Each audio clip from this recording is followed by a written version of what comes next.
The Empire's most brilliant sword princess wants to guide the boy in swordsmanship, but he outright refuses. I don't want someone weaker than me teaching me, and with just a casual sword swing. He easily breaks through the princess's proud chi field defense. What she doesn't know is that the boy is Kyle, the hero who saved the world 5,000 years ago. However, for certain reasons, the history passed down doesn't record anything about him. 5,000 years ago, the world faced imminent destruction. To fight against the primordial evil, Erebos, 4 great heroes stepped forward. But due to Erebos' overwhelming strength, everyone ultimately lost their lives. So they placed their hopes on the last hero, as the magic heart absorbed all magical power. The next moment, an incredibly powerful force burst forth from the man, even at the cost of burning his own body. Erebos, I will tear your soul to shreds. This man was Kyle, known as the Night Hero. In the end, he defeated Erebos at the cost of his life. Now, he has been reincarnated into a world 5,000 years later, only to discover that in history passed down for over years. He became the only existence erased from history. The scene shifts, quickly advancing 15 years later. The teacher is now announcing that the Royal Delon Academy has been selected as the venue for the Lumel entrance exam this year. I believe some of you will be written into the hero records. Just then, the teacher notices Leo dozing off to the side. CEO, since you seem to understand all the course material, let me ask you, what ritual was necessary 5,000 years ago to be called a hero? Leo believes that once you become famous, people will adore you. But the teacher is unsatisfied with his answer. Just then, a red-haired boy raises his hand and begins to speak. In ancient times, there were no means to receive divine approval, so people would be chosen through sacred rituals. The most representative was the blood ritual. Very good answer. Our kingdom's greatest magical genius, Griffin Treland. He slowly turns to Leo and says, I look forward to your entrance exam results. At this moment, Leo sinks into contemplation. Back then, meeting gods was easy. There were no sacred rituals. Those hero records were just created to glorify the heroes who fought against Erebos. But why was I the only one erased from existence? Just then, everyone is drawn to a commotion nearby. Look, it's the Geldinger family. It's Celia Geldinger. Then an announcement echoes through the classroom, asking all students to gather in the lecture hall because the Geldinger family needs to visit the school. However, Leo has no interest in such matters, and promptly leaves. The scene changes. Leo is now finishing his training. Though diligent training is part of the reason. It has to say, this life's body is undeniably much better than his previous one. Just then, his mother suddenly launches an attack at him. He immediately raises his sword to defend. You haven't been practicing swordsmanship for a while, have you? With mediocre skills, you won't be able to enter Lumel. This is the final test, Leo. The next moment, they engage in combat. Should I put in more effort? Hearing this, Leo immediately swings his sword and repels her. Mother, isn't your training method a bit too intense? Are you kidding? You block them all. The next second, she lunges with a sudden thrust. Oh no, I used too much force. Just as she thinks Leo will be stabbed, he sidesteps and avoids the attack, then counterattacks with a thrust of his own. Are you alright, mother? With this, the battle finally ends. His mother is shocked. This child's talent is truly extraordinary. But Leo, have you decided to go to Lumel? Lumel Academy, the Human Hero Academy, has the most complete records of the 4 races of heroes, and is the place most likely to have my records. Of course, I've already decided. At this point, his mother suddenly mentions that the Geldinger family is planning to rest at their mansion. Although somewhat reluctant, I'll ask Deputy Family Head Gis Geldinger to teach you the family's mental techniques. Then you'll definitely grow strong enough to enter Lumel next year. But, mother, I plan to enroll this year. The scene changes. The Geldinger family has now arrived at the Prolove mansion. Celia is confused. Why are we visiting such a small family? I just want to focus on the Lumel Academy entrance exam. Gis responds, aren't you curious about that boy called Leo? Since he's someone who can't even control magic power, he shouldn't be anything special, right? I don't think so. A moment later, the father and mother warmly welcome the two. Celia begins her self-introduction. I'm Celia Geldinger. Thank you for hosting me this week. Just then, she suddenly realizes that Prolov Marquise's wife looks like her father. Black hair, red pupils. Is she from our family? Yes, Lena is your aunt. The scene shifts. Gis is now conversing with Leo's mother, said we just visited the academy, but Leo said he wasn't interested in us and went home.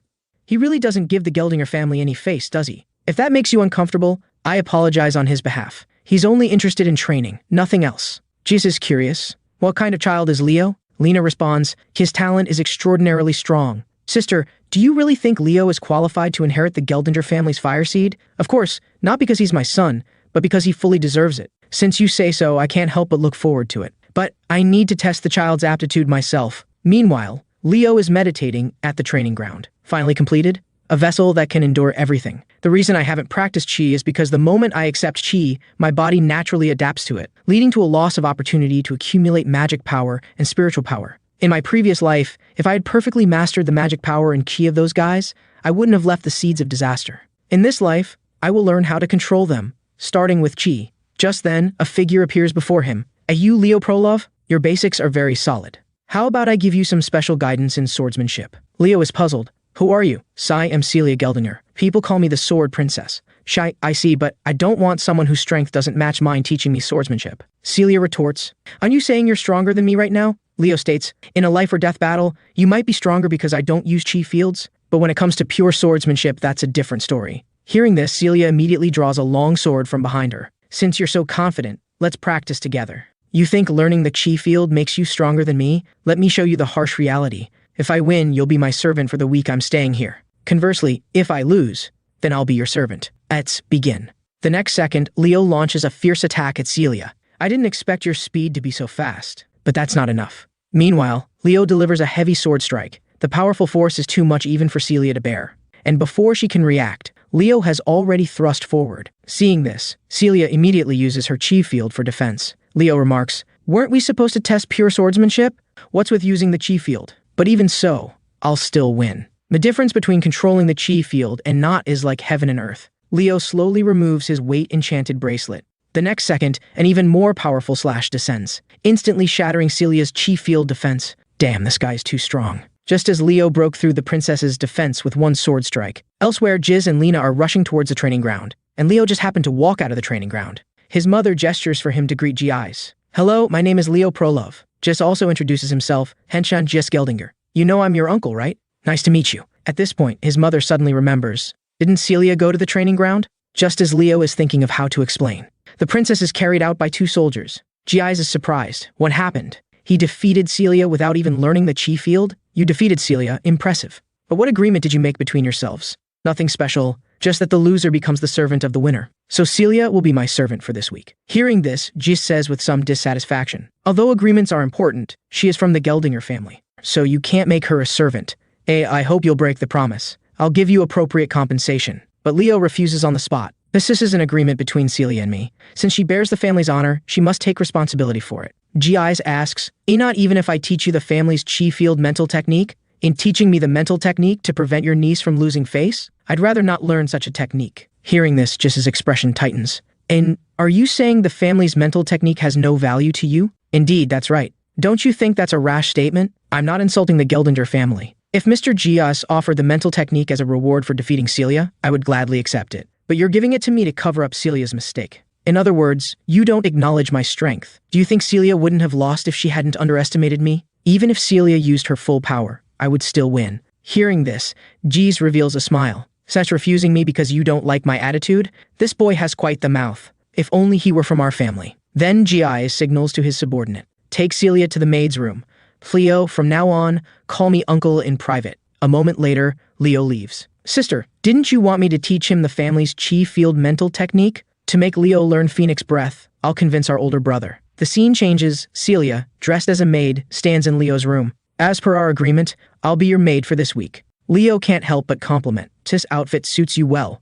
An ordinary maid's dress complements your elegant appearance. Though these words may seem forward, I'm not trying to upset you. One of my friends particularly likes to praise others' beauty, and I've been unconsciously influenced by him. Immortal beauty is always the best. This is what he often says. After the world is at peace, I want to spread beauty to everyone. Just then, Celia notices the book in Leo's hand. Is that a special training book? Leo says, it's just a fairy tale book I've read since childhood. Hearing this, Celia is stunned. It looks like you like starting heroes a lot. There are books about Kyle everywhere. Leo says, could those great heroic achievements that can't be attributed to anyone actually belong to Kyle? Celia asks, isn't Kyle the villain who tried to steal the glory of the great heroes? Most people think so, including me. Leo slowly says, let's start training after breakfast. She's surprised. And I train with you too? I must find out the secret to your strength. Of course, if you can keep up with me. A moment later, Celia is on her knees, panting heavily. When your stamina reaches its limit, your reactions slow down and your movements have more openings. Is physical training what you call practice? Of course, compared to the past, after the development of chi field mental techniques, people have neglected physical training. After all, chi fields can make physical ability stronger. For training the body is actually training the chi field. Celia shows extreme dissatisfaction. The next second, she suddenly swings her sword at Leo, but she's immediately repelled by Leo's single sword strike. Celia is even sent flying dozens of meters away. You're too weak. After saying this, Leo hands her his bracelet. This bracelet uses weight magic. From tomorrow, wear it during training. The scene changes. Celia is now doing long-distance running in the yard. Gia seems quite satisfied with this. Tensis is a good experience for Celia. Before entering Lumel Academy, let her taste some frustration. Just then, Jees calls Leo over. Leo, I want to convince the family head to teach you Phoenix Breath. Hearing this, Leo is surprised. Phoenix Breath is the origin of the Geldinger family's chi field mental techniques. Only those recognized by the family can learn it. But Celia says firmly, Father won't easily agree. Of course, there's a condition. That is to pass the Lumel Academy entrance exam. Hearing this, Celia is shocked. This is dangerous for Leo, who can't use chi fields. After all, it's a combat assessment. I indeed have no combat experience, but only in this life. Meanwhile, Uncle Jees asks Leo for his opinion. What do you think, Leo? Leo says, Father and Mother told me to respect your wishes, so I will pass the entrance exam. Jees now wears a satisfied smile. So this boy wants to take the entrance exam. Then the two resume training. Time quickly comes to the day of the Lumel Academy entrance exam. Griffin greets the two. However, it seems Celia doesn't have much impression of him. She then pulls Leo away, wanting to leave. Just then, a voice calls out to her. Then two figures slowly appear before them. The newcomers are siblings from the Levelin family, Abad Levelin and Chelsea Levelin. Celia, long time no see. Celia explains to Leo, the Levelin family, like us, is an imperial hero family. Teo, you absolutely cannot lose to them in this exam. Geldinger must not lose to Levelin. Leo is confused, and I seem to be from the Prolov family. Meanwhile, Abad is curious. Celia, who's the person next to you? He's the son of Marquis Prolov, Leo Prolov, so just a nobody. Celia, the chief position is mine. After saying this, the Levelin siblings leave. Just then, a voice rings out. Is everyone here? And Albie Gerwin, a professor at Lumel Academy. Hearing this, Celia is shocked. Could it be the magic-eyed magician Albie? He's a hero recorded in the hero records. Leo suddenly notices. The magic power in his left eye seems very familiar. Albie announces the exam rules. Any exam is divided into individual combat and monster fighting. Everyone must go through both tests. However, I find this method troublesome. The next second, Albie burns the exam rules with a fire. Then he takes out a magic book from his pocket and opens Albie's world from the hero records. Chapter, Monster Forest. As Albie slowly gathers magic power, I hate inefficient things. And let's put these two contents together for assessment. At this point, Leo suddenly realizes that hero records aren't just simple recording items. Their true value lies in that hero records can display the trials experienced by past heroes. If one can conquer a hero's world, then one can inherit the power of modern heroes. This is simply a hero training system. When Leo opens his eyes again, he finds they've all been transported to the monster forest. Is this the hero's world? A voice rings out. In the exam, content is very simple. Survive in the monster forest. Whether you cooperate or compete, you can do anything to survive. Those who want to give up can crush the item in your possession. Since it seems this place is still the same. The elven forest before it was contaminated by the monster queen Hiratuna. The professor has just explained the exam rules, and many people have already chosen to give up. Many believe it's just an illusion, nothing to fear. But Leo doesn't think so. Although this is a world manifested from Examiner Albie's memory, everything that happens here is real, which means if you encounter danger, you might actually die. Just then, an arrow flies directly at Leo. Seeing this, he immediately dodges to the side. Meanwhile, a figure slowly appears before his eyes. We just met. What I need to do is eliminate the Geldinger family members. But I'm from the Prolov family. But you were with Celia just now. Speaking, she uses magic to summon a wind scythe. Leo is surprised. This is still the old magic, basically unchanged. Seeing this, Chelsea reveals a smile. So, you can be so relaxed in front of me? The next second, she begins to spin her wind scythe, then throws it with all her might. But Leo blocks it with just one sword swing. Chelsea is shocked. And he blocked it? He doesn't seem to be using a Chi field. Could it be a Chi field that can't sense attributes? Meanwhile, Leo slowly says, your attack is too simple. Why don't we cooperate? Since exam values having more people left at the end. You, a magician, need a swordsman, right? Hearing this, Chelsea immediately unleashes all her magic power, and I'm a battle-type magician. And you just said my attack is too simple, right? I don't think I'm wrong. Your wind magic attack is too monotonous. Meanwhile, Chelsea launches an attack at him. But Leo has already disappeared without a trace. I can't feel even a trace of his magic power. Just as she's puzzled, Leo has already instantly appeared in front of her. With Leo's full-force attack, the next second, Chelsea kneels to the ground. And I'll request cooperation in a gentlemanly way. Elsewhere, everyone is watching the examinees' performances on the screen. At this moment, only Chelsea was seen tied solidly to the stake, while Leo builds a campfire nearby. The show is about to begin. Chelsea slowly opens her eyes, only to see the scene before her. So, are you willing to cooperate with me? Chelsea immediately refuses. I'd rather die than cooperate with you. I don't need anyone except my brother. Just as she's about to use wind magic to break free, a red magic circle suddenly lights up. This is a magic sealing array. Although there's too little magic power, so it can't last long. But you also don't have time to concentrate to use magic. As Leo tightens the rope in his hand, Chelsea is gradually drawn closer to the flames. Seeing this, she immediately agrees to cooperate. Then swear by your family name. Swear by the name of the Levelin family. I, Chelsea, am willing to cooperate with you. Hearing this, Leo immediately releases the rope. Then I'll leave it to you, Levelin's magician. Elsewhere, Albie is watching everything on the screen. The level of these students is too low, and they've even chosen to compete with each other. Are only these two students seeing through the essence of the exam? Celia and Abad. Suddenly another group appears on his screen. Is this guy called Leo Prolov? Although his behavior by the campfire was strange, cooperating with Chelsea already qualifies him. Though not as powerful as Celia and Abad, who knew he'd be such a dark horse. Meanwhile, with their cooperation, they easily defeat the monsters in front of them. Chelsea is curious, what exactly is your chi field? Why can't I sense your magic power at all? Leo states, Sinai don't use chi fields. Whether you can use them or not isn't important. Building a solid foundation is what matters most. A monster suddenly appears behind the two. Seeing this, Chelsea suddenly bursts out with magic power, then releases a wind magic attack, instantly killing the monster. That move has good power, but that's not how you should use it. Just then, Leo notices something. He signals Chelsea to stop. These guys have all turned to sand. I've seen creatures that like to eat their prey this way before. I think I understand the condition for passing this exam. Just then, a magic attack flies directly at the two. Fortunately, Leo reacts in time, otherwise the consequences would be unthinkable. What a pity. Didn't take out Chelsea. Without her, that boy is nothing. The speaker is Griffin. The next second, everyone launches an attack at the two. But with just one punch, everyone is sent flying by Leo. Seeing this, Griffin panics. Leo says, Chelsea, let's take care of them together.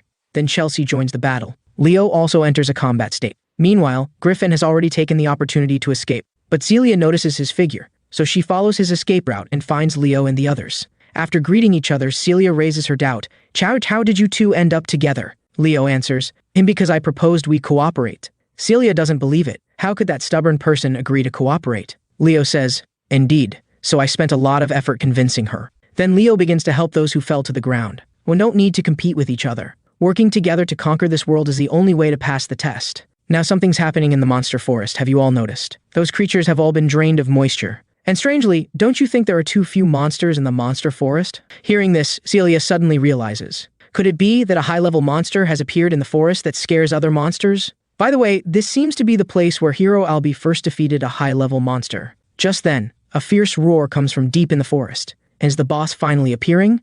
Elsewhere, Griffin is slowly walking towards the depths of the forest. Damn, Leo, I'll make sure you fail the selection. He doesn't notice that a huge creature has already set its sights on him. Boss-level monster, Spider Princess Terratunia. After the boss-level monster appears, Albie outside the monster forest is also watching everything on the screen. When everyone is discussing how many monsters they've killed, Albie announces they've all failed. Although the principal disagrees with his approach, he still insists that those who can't meet the standard should be eliminated.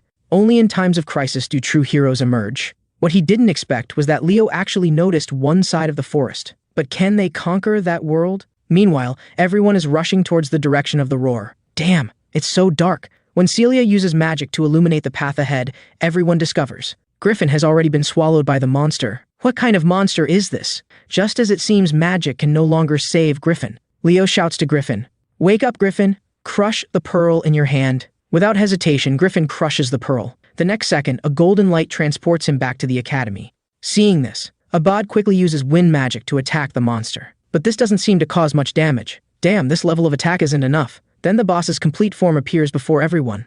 Spider Princess Terratunia. At this moment, a student launches an attack at it, but is sent flying dozens of meters with one hit. Meanwhile, Celia draws her weapon.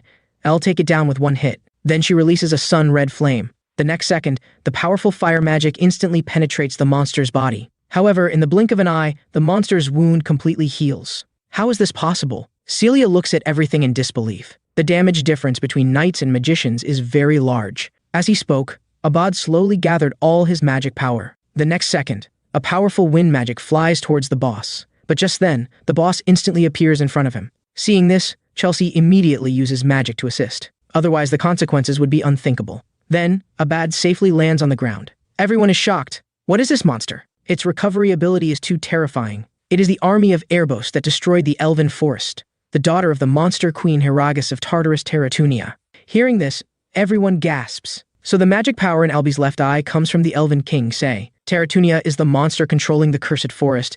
It ate the right hand of the Elven King who resisted, destroying the forest where the elves lived. Didn't Luna kill it? Was it saved by the Elven King's right hand? Its right hand wears the life ring, which provides unlimited life. Hearing this, Abad becomes interested. Since this monster is the key to passing the exam, I'll defeat it. The next second, Celia and Abad launch attacks at it. But these attacks don't cause any damage. Leo slowly says Tin's monster can resurrect infinitely. Continuing like this will only deplete all your magic power. So do you have any suggestions? Celia asks. Leo answers, Fonts, you two need to work together. Abad is the first to object, and a position of first rank is mine. Leo states, if we can't conquer this hero's world, everyone will fail. In an instant, the two are speechless. Even if we cooperate, the magic needed to defeat it in one hit requires a lot of time. And during this time, besides us, who else can stop the monster? Isn't there me? Are you joking? You can't even use chi fields? And even so, I can still hold on for about 5 minutes. What if the attack fails?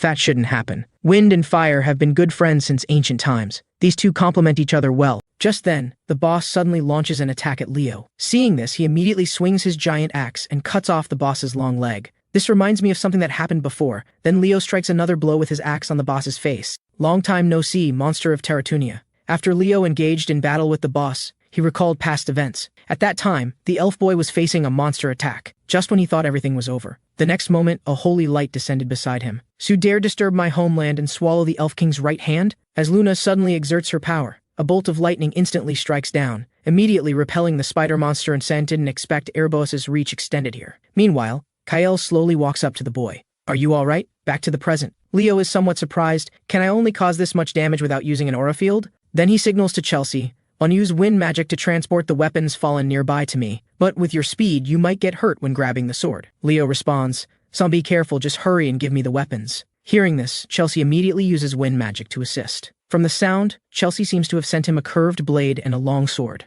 He jumps into the air and catches them. This time I'll show you what I'm capable of. The next second, a shadow flashes by as Leo delivers multiple slashes in an instant. Then there's a loud bang, and the weapons break apart. The next one. Hearing this, Chelsea uses wind magic to assist again. She watches everything in shock. This guy is about our age, yet he looks like a war god. Even Abad shows disbelief. So he's not just a small fry after all. This feeling hasn't changed at all. If I can't even defeat this bug, those guys down there would definitely mock me. Touch one. Just then, Chelsea suddenly says there are no more weapons. Hearing this, Leo is shocked. Fortunately, Celia's aura magic is ready. Ascent, I'm prepared. Get out of the way quickly. The next second, an incredibly powerful fire magic strikes out, burning the spider boss to ashes. Then a ring suddenly drops to the ground. At the same time, a notification appears. Tonta World of Albi. Monster Forest. Cleared. Is it finally over? Celia breathes a sigh of relief. I can't believe this guy actually held off the monster for 5 minutes. He's really amazing. Why, yes, just like a hero from the heroic stories. Don't really? Of course. I want to be a battle mage and learn close combat. Can you teach me? Celia gives a mischievous smile. Hope you can try Leo's training. Leo slowly picks up the ring that fell to the ground. I didn't expect the reward to be a ring. The next second, an elf suddenly appears before him. Prince Hirad? So you remember me? I'm Kael. Of course I remember. Hirad gives a slight smile, then returns to the ring. Looks like he became the Elf King. Was Albi's treasure his magic eye? Meanwhile, the countdown to return from the exam area begins. The next second, a notification appears. Obtained completion reward. Elf King's Oath. Looking at the familiar face, Leo falls into deep thought. Elsewhere, the principal of Lumel Academy, Callian Bedian, slowly says, "And to Western examination seems to have concluded." Hearing this, the secretary is shocked. Sinai didn't expect it to end so quickly. Other regions are still testing. How many students did Professor Albi pass this time? About 40 or so, which is quite a lot. I thought only 10 would qualify this time. The secretary curiously asks, Onto placed first, Celia or Abad? The principal responds, Senti says he can't determine that yet, but one fellow has been recommended as the freshman representative. Rented by Professor Albi, Celia or Abad? To neither, it's an unfamiliar name this time. Meanwhile, the crowd still at the exam site is continuously chanting the names of those two. But Albi gazes at Leo on the screen, deep in thought. Freshman representative recommendation, Leo Ploff, subject, night studies, reason for recommendation, he is hero material. And since even Albi says so, I'm really curious about this student. Meanwhile, Leo is now lying by the pool. So I didn't expect the completion reward to be the Elf King's Oath. Even if one completes all existing hero worlds, it's impossible to get any rewards. Why yet I received one, why is that? While Leo is pondering this question, his mother suddenly appears before him. Wenio, do you know why I was expelled from the Gildinger family? In the past, I lost the Gildinger's flame to save my companions. However, I've never regretted my choice. Theo, I hope you use your talents and power for good. And congratulations on getting into Lumel Academy. Scene changes, Leo arrives at Lumeria through a portal. And is that Lumel Academy? Just then, Jiz's voice is heard. Client Leo, how have you been this past month? Congratulations on passing Lumel's entrance exam. Leo is curious, why is Uncle here? The family has been in meetings for the past month, do you know why? Has the Phoenix Breath successor been decided? That's right, Alphag's sister left the family, you're still her son, and the elders are very pleased that you passed the Western exam. Saying this, Jiz hands the key to subspace to Leo. As Leo slowly turns the key, the next second, a book appears before him, drop your blood on it. Without hesitation, Leo immediately bites his finger. As he drips his blood onto the book, the next second, a golden light instantly brightens. From now on, only you can see this book. Just then, Jiz slowly says, learning the Gildinger secret technique isn't easy, but I think you'll master it soon. Congratulations on becoming a member of the Gildinger family. Scene changes, Leo arrives in the city. This is where he agreed to meet Celia. Just then, a girl bumps into Leo. She apologizes to Leo. I'm sorry, I wasn't looking where I was going. After picking up the books that fell to the ground, she turns and leaves. But she leaves behind a student ID. Chloe Muller, so she's a new student at Lumel Academy. A moment later, Leo arrives at a shop. Celia is constantly complaining, why are you so late? Uniforms, textbooks, we have a lot to buy. Sorry, I met Uncle G's before coming, so how did it go? Just then, Leo snaps his fingers. The next second, a powerful flame aura surrounds him. It's something like this. Seeing this, Celia is utterly shocked. Said, how is this possible? It took me 3 weeks just to learn the basics. Plelo, who exactly are you? Scene changes, everyone is waiting by the shore for the ship to dock. A voice announces, hello everyone, I'm Professor Ein Arendor, in charge of first-year night studies. We're now heading to Lumel Academy, please board quickly. A moment later, a voice calls out to the two. Tech couple over there, please wait, I'd like to chat with you. I'm Carl Thomas from the Kingdom of Moira, from weapons to healing potions. Feel free to ask me for anything you need. After saying this, he hands his card to Leo. Nice to meet you. I'm from the Kingdom of Delord, my name is Leo Ploff. So the Kingdom of Delord should be in the Western exam area. I can't believe you passed the exam, that's amazing. At this moment, Leo notices that it's too quiet here, suspiciously quiet. Then he turns his gaze to the professor. But Carl remarks, say probably won't start training students before the entrance ceremony. Just then, a violent shaking occurs. The next second, a huge tentacle extends from the sea. Then it slams heavily onto the ship. Seeing this, everyone appeals to the professor for help. And Professor Ein, help us! However, he shows no concern. And you are students of Lumel Academy, descendants of legendary heroes. And when facing crisis, overcome it with your own strength. The next second, a giant octopus appears before everyone. Leo quickly cuts off its tentacle.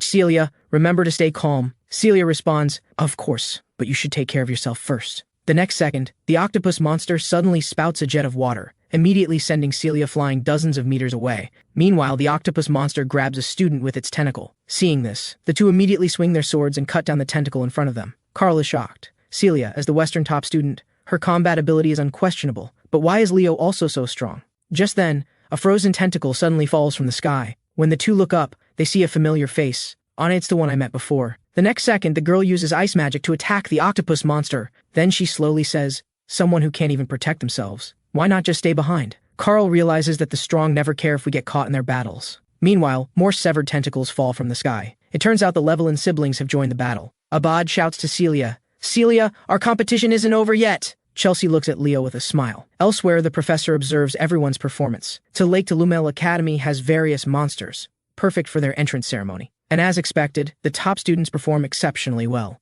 On Eastern's Xian Xia, Western's Celia Gildinger, and Abad Lavalin. Northern's Chloe Muller, Southern's Warren Tayden, and Central's Duran Moira. This year's new students are quite impressive. But what impressed him most was that unknown new student, clean and agile swordsmanship. His movements so light, it seemed he anticipated the sea monster's attacks. It won't be long before we see him in the night course. A moment later, everyone finally reaches the academy. Even Carl hadn't expected to use up all the potions he prepared. Meanwhile, Professor Ein slowly says, he'll often come to this lake, so it's best to get used to it quickly. Now, let's go to the entrance ceremony. Scene changes, everyone arrives at the Eric training ground in the academy. The professor slowly says, paint stand by regions, top students at the front of each team. Then Principal Callian begins his speech. I don't like long-winded talks. So if your dream is to be a hero, then you must walk your own path, surpass your own limits. When we at Lumel Academy don't need students who can't do these things. Saying this, the principal breaks the podium with a single strike. Now let's invite the freshman representative to give a speech.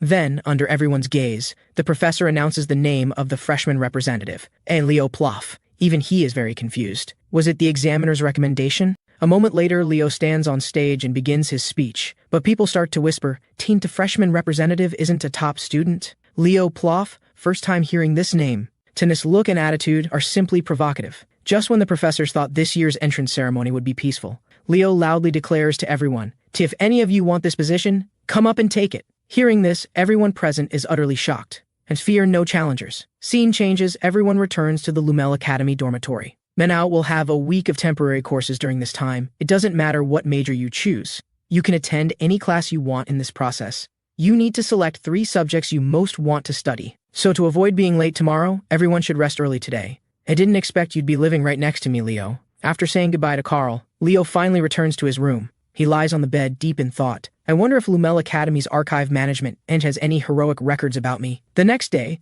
Leo is having a meal with Carl. Just then, Duran slams his cutlery on the table. "Freshman representative, were you serious about what you said during your speech yesterday?" "Of course, but I don't think I know you. I'm the central top student and you don't recognize me." Leo chooses to ignore him. Then Duran slowly gathers magic power. The next second, he kicks the table, instantly flipping it over. Seeing this, Leo doesn't hesitate, immediately leaping into the air and catching all the food. In just a moment, he assembles a double meat patty hamburger. Can't waste precious food. Hearing this, Duran becomes enraged. "Ain't going to pull you down from that position right now." Just then, a figure slowly appears behind them.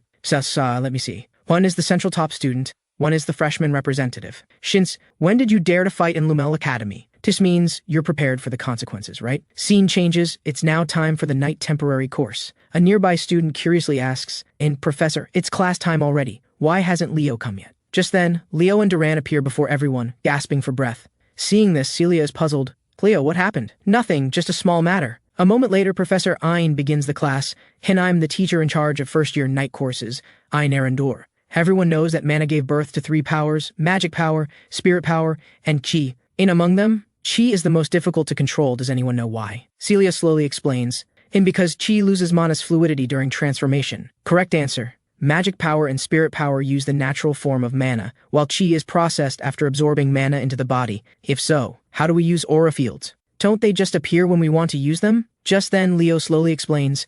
Then use aura fields by burning mana. Correct answer. Then do you know what's most important when burning mana? Physical strength. Hearing this, Ein is surprised. Leo, your answer is surprising. Have you specially studied aura field knowledge before? Leo says he hasn't. Never studied, yet able to see through the essence of aura fields? Let's end the theory class here, now let's exercise a bit. The next second, Ein suddenly floats in the air. Paritis is the aura wave. The principle is concentrating aura field power in the legs, and the applications of aura fields. Unsay are endless. Scene changes, everyone is trying different uses of aura fields. Celia immediately learns the aura wave. How about it, want me to teach you? But Leo refuses, saying the application principles of aura fields are similar. Just then, Ein suddenly calls out to everyone. Everyone knows there was a bit of chaos this morning. Duran and Leo, please step forward. He's curious. Duran, what made you so angry? So I wasn't angry. Now both of you please stand on the track. Then Ein announces to everyone, central top student Duran and freshman representative Leo, a one-on-one running race with the grade representative position at stake. And you can use aura fields in this race. Hearing this, Duran is utterly shocked. A moment later, Carl invites everyone to place bets. Genius with heroic bloodline from the Golden Moira Principality, Master of Lightning Aura, Duran, versus the Dark Horse from the Border, who defeated the top student to become grade representative, Leo. Just then, everyone starts discussing, from his conversation with Celia, he doesn't even know the aura step. The Central Region's top student isn't something anyone can become. His strength really is strong. Then Ein slowly says, whoever wins or loses must accept the result.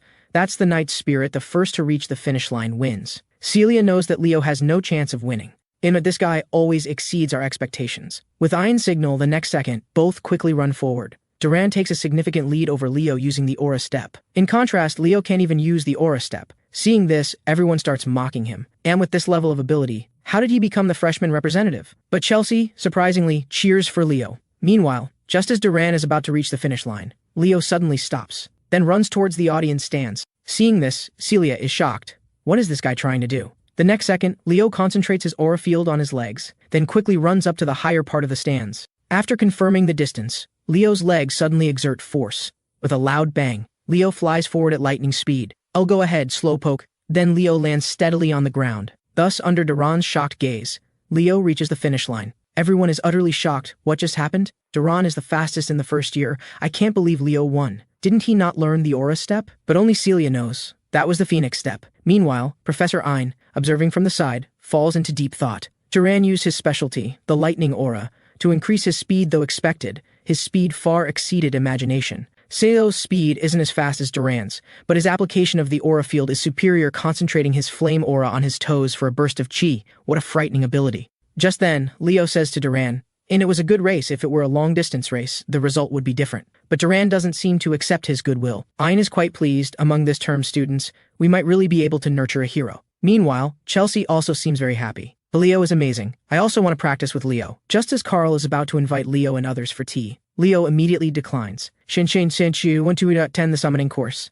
then turns and leaves. They wonder, why would a night system student attend a summoning course? What's he thinking? Scene changes. Leo falls into deep thought, because he still has one unsolved puzzle. So why did I get the Elf King's Oath? Hero world rewards are usually related to the world owner's power, and the reward I got is summoning ability, but Albi is a mage, completely unrelated to summoning, and should have received magic-related abilities, and to contract with an elf, I need to go to the Flying Garden, though I can't use it now. Just then, a voice calls out to him. Are you also here for the summoning course? Nice to meet you, Leo. I'm the Eastern top student, Xianxia. After introducing themselves, they begin to chat. And aren't you a night system student? Didn't expect you'd be interested in summoning? Oh, and of course, I want to learn summoning, Sent. Meanwhile, Qian summons a water spirit, then asks, which spirit have you contracted with? Leo answers, so I haven't contracted with any spirit yet. Hearing this, Chen says, if you need help in the future, just call me. Leo is curious. How old are you now? And I'm already 17. I remember you're about 15, right? Timotine? How come you look even younger than Chelsea? Meanwhile, Xian speaks again. Your race with Duran was truly impressive. In the near future, I'll also challenge you. Of course, anytime. Scene changes, everyone is waiting for the professor's arrival. Leo wonders, how come there are only a few people? Qian explains, can't help it. Summoning courses aren't very popular. During their conversation, a huge black dragon slowly descends before everyone. First-year new students, I'm happy to see you. I'm Eula Manning, the professor in charge of your summoning studies. Leo thinks she's a completely different kind of beauty compared to Luna and Regina's. If Divino were here, it would be chaos. Just then Eula slowly says, everyone present should have summoner talent, right? And now let's head to the practice site. Hero, you're in charge of summoning griffins. 2 people per griffin. Meanwhile, one of the students worriedly asks,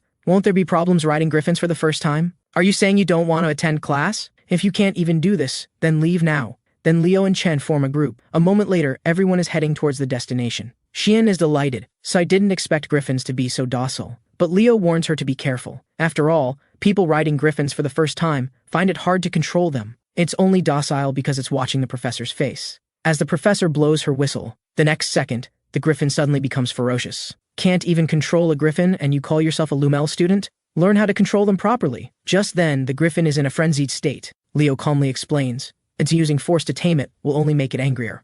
Then Leo takes the reins from Xian. Watch carefully, like this. Seeing this, even Eula is impressed with Leo. Sai thought he chose the night system. Does his family raise griffins? Why is he riding so well? Kara responds, in his family doesn't seem like they could afford to raise griffins. So this is pure talent, right? It seems we've found a hidden gem. Everyone soon arrives at the island of mythical beasts. He notices oranges on a tree. When he picks an orange, a feather falls into his hand. Then he feeds the orange to the griffin. A moment later, Eula announces there will be a test. A nearby student is puzzled. And even temporary courses have tests? Of course, compared to the other 2 majors, we summoners still have a long way to go. Summoning not only requires mana sensitivity, and we also need spiritual affinity to contract with spirits, and taming ability to control mythical beasts. That's why there are fewer summoning heroes than the other 2 professions. If you become a summoning hero, you can achieve greater feats than the other 2 professions. Just then, a girl slowly asks, Teacher, what will you test us on? The speaker is Elizabeth Helgen from the Northern Summoning Hero family, the Helgen family. Eula responds, to mythical beasts are weapons for summoners. I'll test your taming ability. The test is very simple. Tame a mythical beast from the forest and bring it back.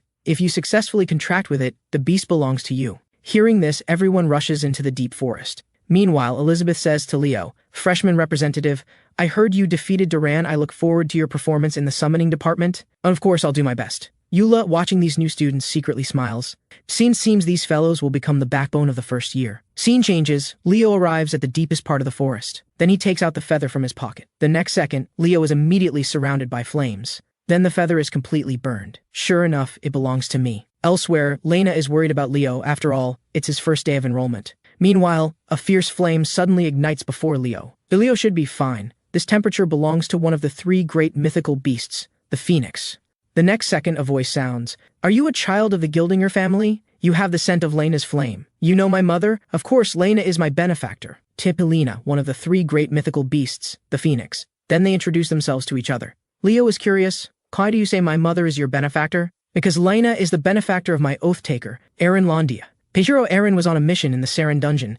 At that time, he not only lost all his companions, but was also seriously injured. And it was your mother who saved him. In the process, Lena lost her flame. If not for that incident, perhaps Lena would have become a hero too. Just then, Leo slowly says, "Tim, mother said she never regretted it. But why are you at Lumel? I can't tell you that, but aren't you a night system student? Why are you here?" "Because I'm attending the summoning temporary course." Hearing this, Polina immediately tenses. "How interesting, Leo. Is this fate? And can finally repay your mother's kindness." Then it gives Leo a phoenix egg. "It's my child. I hope one day you can use your summoner talent to contract with it." Although this action somewhat disregards the predestined contractor, Leo asks, "Can we contract now?" Without hesitation, Leo immediately infuses magic into the egg. Your unhesitating challenge reminds me exactly of... The scene shifts to Leo's inner world, where a flame hovers in the air. When Leo touches it, the flame begins to burn fiercely. Damn, this temperature makes it impossible to breathe. Is this the Phoenix's flame? Burning one's own body to release powerful fire. The price is bearing this pain every day. Is this the life of a phoenix? I am willing to share your pain. In the next moment, the phoenix egg suddenly cracks, then instantly absorbs the surrounding flames. It seems I've succeeded. Polina is shocked. "Leo, you really are a genius. You will definitely become the strongest summoner in history. Congratulations on your successful contract. This child is called Fiora. I entrust my child to you." But is this really a phoenix? It looks just like a chick. Meanwhile, the professor is checking everyone's exam situation. Just then, activity nearby attracts her attention. Sheehan has tamed a blue bear cub. Soda Crow has tamed a high-level phantom beast that even summoners find difficult to subdue. But he states that he hasn't yet successfully contracted with it. At the same time, Elizabeth appears before everyone riding a giant white python.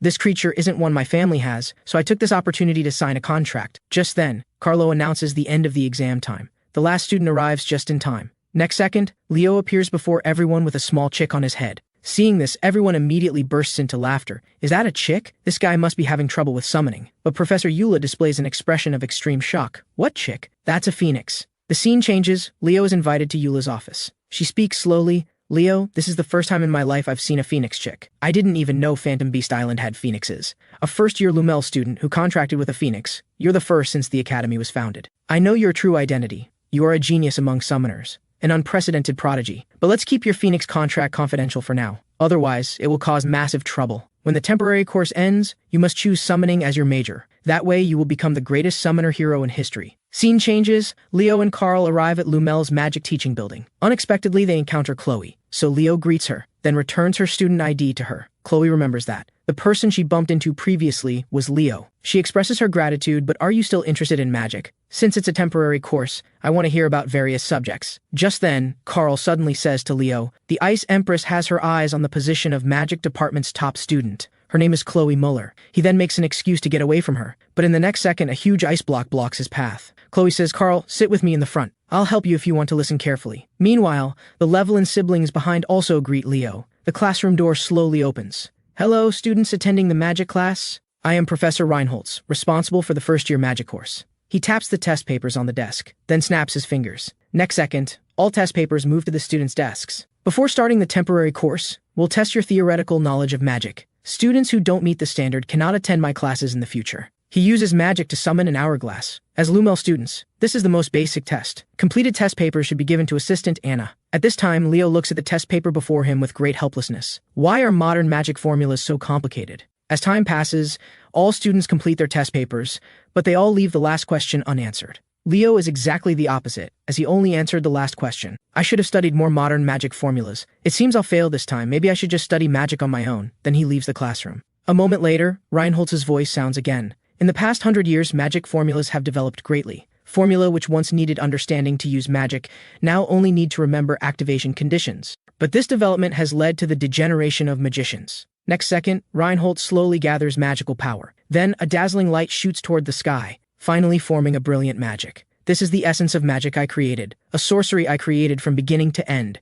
So I hope you can become magicians who research and develop your own sorcery. That is the purpose of this exam." 49 questions can be scored by memory, and the last question analyzes the essence of magic. I hope everyone can become great magicians who solve the last question. Hearing this, Chelsea suddenly realizes, no wonder only that question couldn't be solved. Has Leo already given up? What a pity. I wanted to communicate with him in magic class. Just then, the assistant says to Reinhold's professor, "A student has solved the last question." Hearing this, he is immediately ecstatic. "This is the first perfect score since I became a professor. Stand up, let me see who it is." But the assistant's next words leave him stunned. He only solved the last question, the rest are blank. His name is Leo Prolov. As Reinholz gestures for Leo to stand up, Chelsea says, Leo already left the classroom. Hearing this, Reinholz immediately becomes furious. Meanwhile, Leo tells Celia about the examination ritual. So you only solved the last question? First you tamed a chick in the summoning class, then only solved one question in the magic class. Leo, you're something else. Maybe you should just focus on practicing swordsmanship. Just then, a figure suddenly appears behind him. So you're Leo, right? The person who appeared was Professor Reinholz. He is very dissatisfied.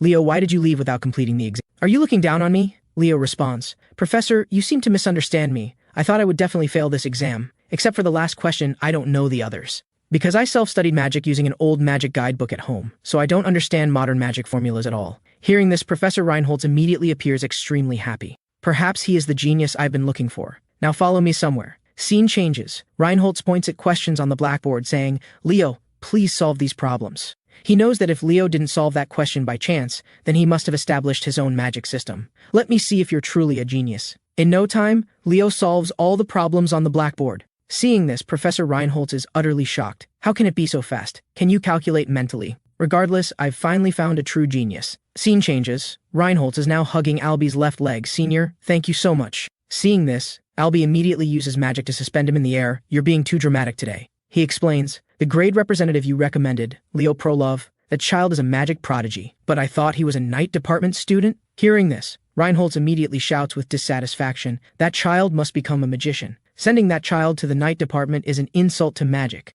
Then Albie gestures to Anna, quickly take that guy back to class. Just then, Leo slowly appears behind Albie. Seeing this, Albie reveals a smile. Magicians, whether now or in the past, are an unreasonable bunch. A week later, the temporary courses end. Leo is now on the rooftop reading books about Hero Kale. Meanwhile, the three professors hurry to find the headmaster, because Leo has simultaneously applied to study 3 majors. This is something that has never happened since the school was established. Looking at the 3 professors arguing, the headmaster remembers that fictional hero. The 5th hero, known as the beginning hero Kale. He was the only great hero in history with all talents. Scene changes, Celia and Chelsea are doing running training. Carl is puzzled. Why are they still training on weekends, and always running? That's because physical stamina is most important, Chelsea explains. For battle magicians, the most important thing is stamina, so she improves her stamina through running. Meanwhile, Carl curiously asks, Leo, what's your relationship with Celia? Why are you so close? I thought you were a couple. To this, Celia responds, he is my aunt's son. Is he also a member of the Jerdinger family? Strictly speaking, no.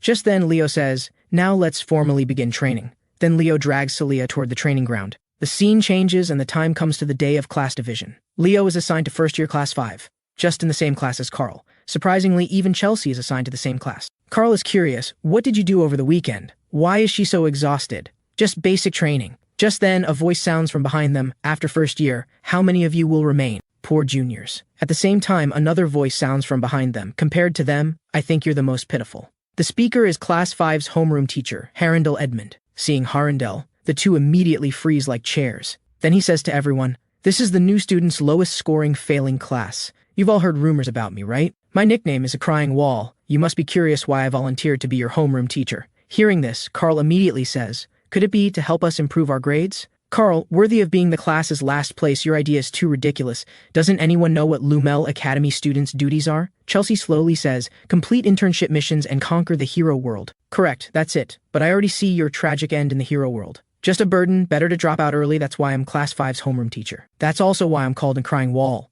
Just then, Harindel notices Leo sitting aside. This guy should be able to survive. He gestures to everyone. Change into your sportswear, then come to the practice field. It's time for combat class. A moment later, everyone stands on the practice field. Harindel's voice rings out. You've just entered Lumel Academy. In this class, I will first correct your bad habits. In life or death combat, what do you think can save your lives? Is it reliable companions? Nilaka Wen slowly asks. Wrong answer. It's your own ability. Constantly honing your abilities, shining in times of crisis. That's how you help companions. But can you guarantee your companions can protect you? A figure raises a hand. Professor Harindel, I have confidence. Then let me see the magic swordsman skills. Make a simple fireball, Eliana. Next second, Eliana conjures a fireball in her hand. However, the professor is very contemptuous. Is that all you've got? This kind of fireball can't even kill a passing ant. Hearing this, Eliana immediately infuses more magic power. Then 2 huge fireballs appear before everyone. Not only has the quantity doubled to 2, but the power has also increased exponentially. Seeing this, the professor nods with satisfaction. Now try to hit this guy with your fireballs. Next second, a green fairy is summoned. At the same time, the fairy suddenly flies to Eliana's front, then taunts her. Seeing this, she immediately becomes furious. She throws her fireballs directly at the fairy, but the fairy easily dodges them. The professor's voice sounds again. You can't even hit with one fireball. No matter how many you have, it's useless. So now you feel it, right? You lack application ability. The class won't end until you catch Sylph, Lumel Jr.'s. Show all your abilities. Hearing this, Leo falls into thought. Although his words are harsh, they're very correct. So I'll join the training too. The professor observes Leo from the side. Let me see your strength. Let's see if you're just bragging like the fictional hero Kale. Scene changes. Everyone is using all their strength trying to catch Sylph, but she easily dodges them all. Just then, Leo concentrates his aura field on his legs. Next second, he races towards Sylph with lightning speed. Perhaps he will become the first omni-talented hero. Chelsea is utterly shocked. How can Leo's speed be so fast? Meanwhile, Leo is rapidly approaching Sylph. At this time, he suddenly leaps into the air, then reaches out to grab Sylph in mid-air, but she dodges sideways. Seeing this, Leo immediately concentrates his aura field in his right hand.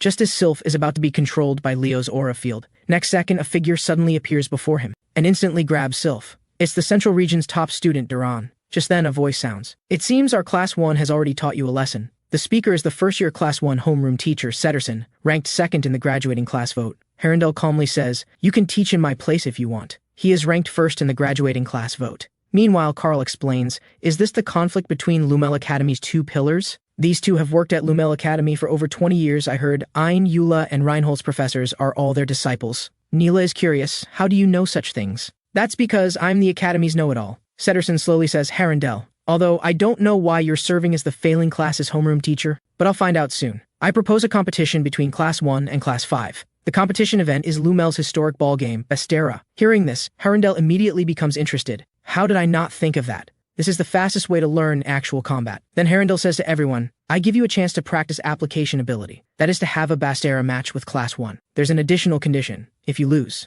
then I'll drop out. Hearing this, everyone present is utterly shocked. Is this serious? Class 1 has 3 top students. But the professor casually says, so strive to exceed your limits. But don't worry. After all, we have the omni-talented new student representative. Choose 6 representatives to participate in Bestera Leo. Hearing this, Leo falls into thought. Is he testing me? From Herondel's look, he doesn't dislike me. Also, since entering Lumel Academy, I've seen many dejected children this week. The professor probably wants me to lead those demoralized Class 5 students. There must be a way in this match to boost Class 5's morale. Scene changes. Class 1 has selected their participants. Class 5 has also selected theirs. But Class 5 students seem afraid, and Leo is curious, why do you look so scared? Chelsea explains, Bestera is Lumel's traditional competition. It's a very dangerous ballgame. Just then, Celia's voice sounds. Chelsea, why do you look so dejected? Are you thinking of surrendering in advance?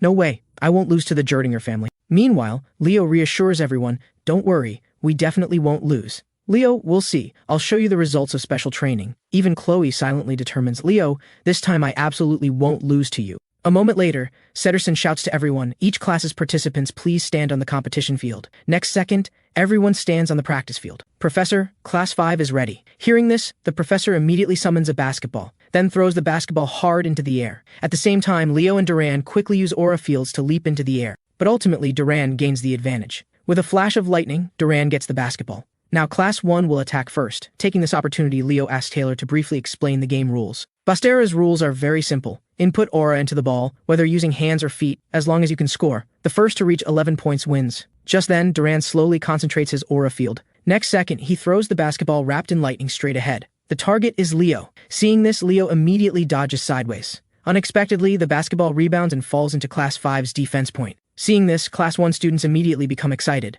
while nearby, Class 5 students' faces turn grim. Could it be that Professor Herondel really intends to make us all drop out? Just then, Leo asks Taylor his doubt. How can I get the attack right? Currently, there are 3 ways. First is when the ball leaves the opponent's attack range. Second is when we catch the ball. While they're talking, the basketball hits Eliana directly. Is there time to chat during the match? Third is prohibiting attacks or blocking opponents. Like now, when a team member is hit by the ball and can't fight, you must attack them with the ball. Leo slowly picks up the ball from the ground. Thanks for your explanation. Now it's our turn to attack. Then Eliana leaves the game as she cannot move. At this time, Sederson falls into thought. When holding Bestera matches, teams with strong fire attribute aura fields often have the advantage, and the Jerdinger family's flame is the strongest flame among humans. He says to Herondel, you knew our class has Celia, yet you still agreed to the match. Although I don't know what you're thinking, you won't win this time. But Herondel calmly responds, do you remember our first disciple, the Jerdinger family's child? Of course, that was the Empress of Bestera. That Empress's son is in Class 5. Hearing this, Sederson shows an expression of disbelief.